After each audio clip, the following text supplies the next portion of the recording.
I tell you, Cruz, I got my birth certificate. Where's yours? I have it right here.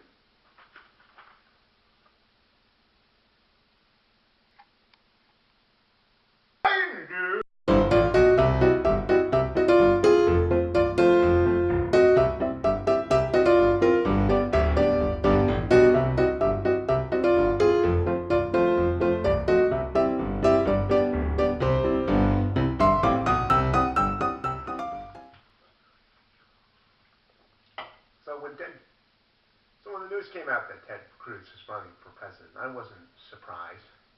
What I was surprised was to find out that he was born in Canada. And a lot of people ask the question, well, how can someone who's born in Canada run for the presidency? Isn't there a law against it in the Constitution? Well, I've got my pocketbook Constitution and my reading glasses, so let's take a look. I'm reading from Article 2, Section 1 of the United States Constitution, the section that deals with the requirements for someone to be president. No person except a natural-born citizen or citizen of the United States at the time of the adoption of this Constitution shall be eligible to the office of the president.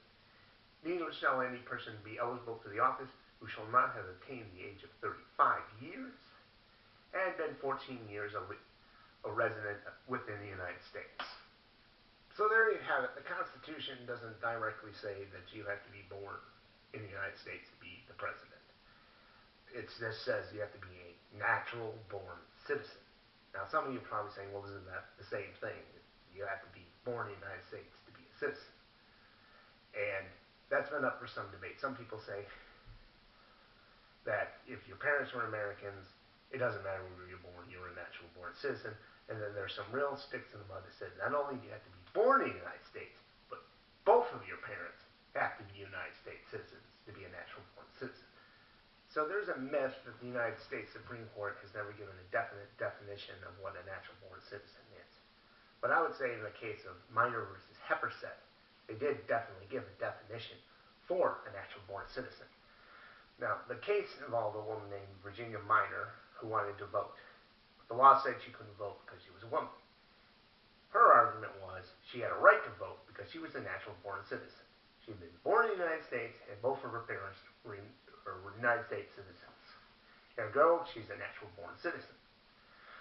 So she takes her case all the way to the Supreme Court. The Supreme Court said that the United States Constitution doesn't define what a natural-born citizen is, but it's commonly held that if you were born in the United States and your parents were United States citizens, you're a natural-born citizen. And they also went on to say that it was all irrelevant because just being a citizen doesn't give you the right to vote, and the law said that women couldn't vote, so she couldn't vote. This, of course, is before the 19th Amendment, and the reason we have the 19th Amendment. So does this mean that Ted Cruz, who was born in Canada and only had one American parent, can't run for the presidency? Well, I would say no. The definition that Supreme Court gave for a natural-born citizen, it was definite, but it wasn't the absolute definition for a natural-born citizen. They weren't there to decide what a natural-born citizen was. They were there to decide whether or not a woman could vote. And the definition that they gave only related to that particular individual in her case. That she was born in the United States and she had two parents that were American citizens. So the most we can take from that is if you're born in the United States and you have two parents, you're a natural-born citizen and you could run for the presidency.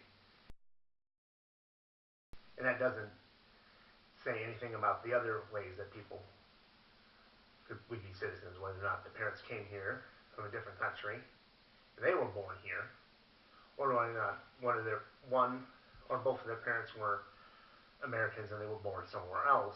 Does that make them a natural-born citizen? And I really don't have too much of an opinion on it, but I figure if one of your parents is American, you're going to be born a natural-born citizen. Now, let's discuss the elephant in the room, the birther movement.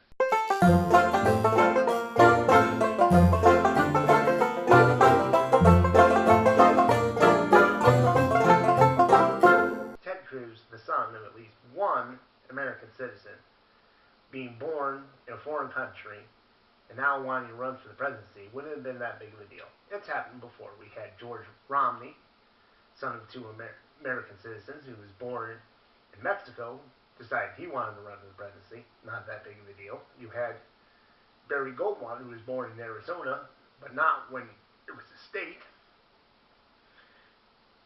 That wasn't that big of a deal. You had John McCain, who was born in Panama on a military base, but still not in the United States, running for the presidency. It wasn't considered that big of a deal. But when Senator Barack Obama decided he was running for the presidency, it was a big deal for the presidency. Right away, rumors started circulating that he wasn't born in Hawaii, but he was born in Kenya, the country from which his father had came from. And of course, this gave birth to a political movement called the Birthers. So you remember the Birthers. Angry, openly hostile, and shouting and screaming that Barack Obama needed to release his birth certificate. We were all being lied to. It was all a big conspiracy that foreigners were trying to take over our country. And this only got worse after he got elected president. Now we had to impeach the president. We had to imprison the president. And every law that he signed into effect had to be nullified, erased. And they're still up. There are still people demanding that President Obama release his birth certificate, even though he already has. But they think that's a fraud. And why do they think it's a fraud? I don't know. Hawaii's got some pretty shitty looking birth certificates to begin with. Honestly, I know you people out there in Hawaii want to do things that are different from us in the mainland, but could you pick a better fucking font for your birth certificates? And now we've got a man.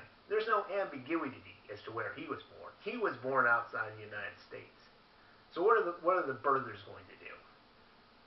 Well, I think the birthers are going to keep on being birthers. They're going to be against Ted Cruz and treat him the same way they treated President Barack Obama. Some people don't think this is the case.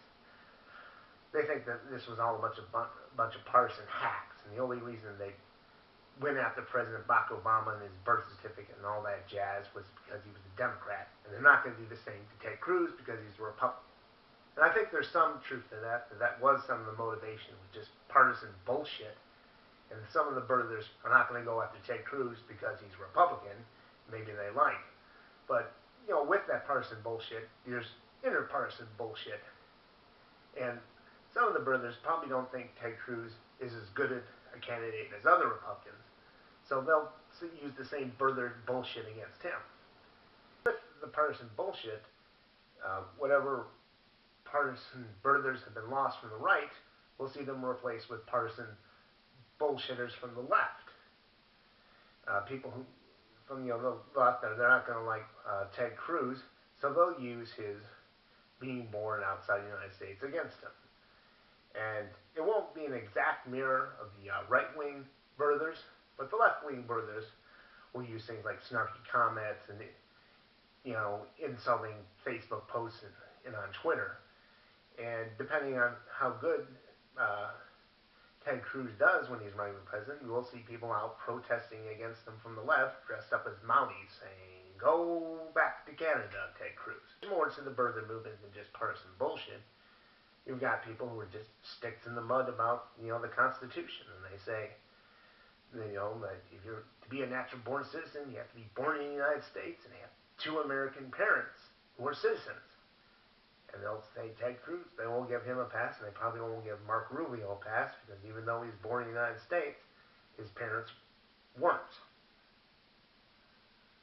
And of course, there are some of them who are just jingoistic jerks down the same lines. You think that if you were born in the United States and your parents were United States citizens, you're somehow better than any other type of citizen who may have had foreign parents but were born here, or they were born outside the United States. They had American parents or naturalized citizens.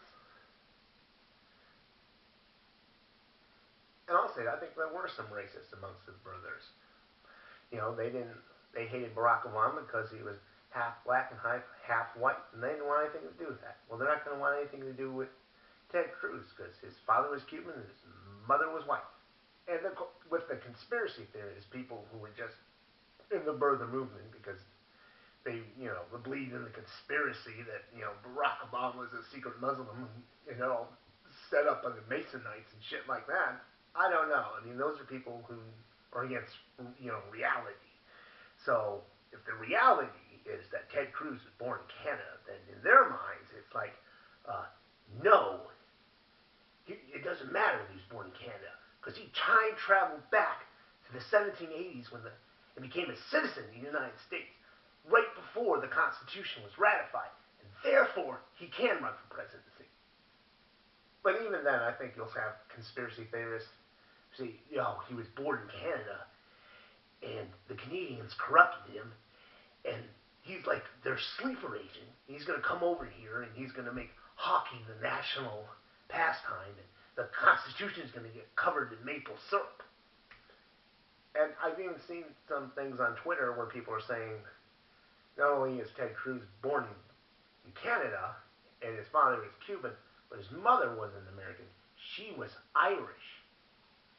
So they'll probably be asking for her birth certificate. So, here we go again.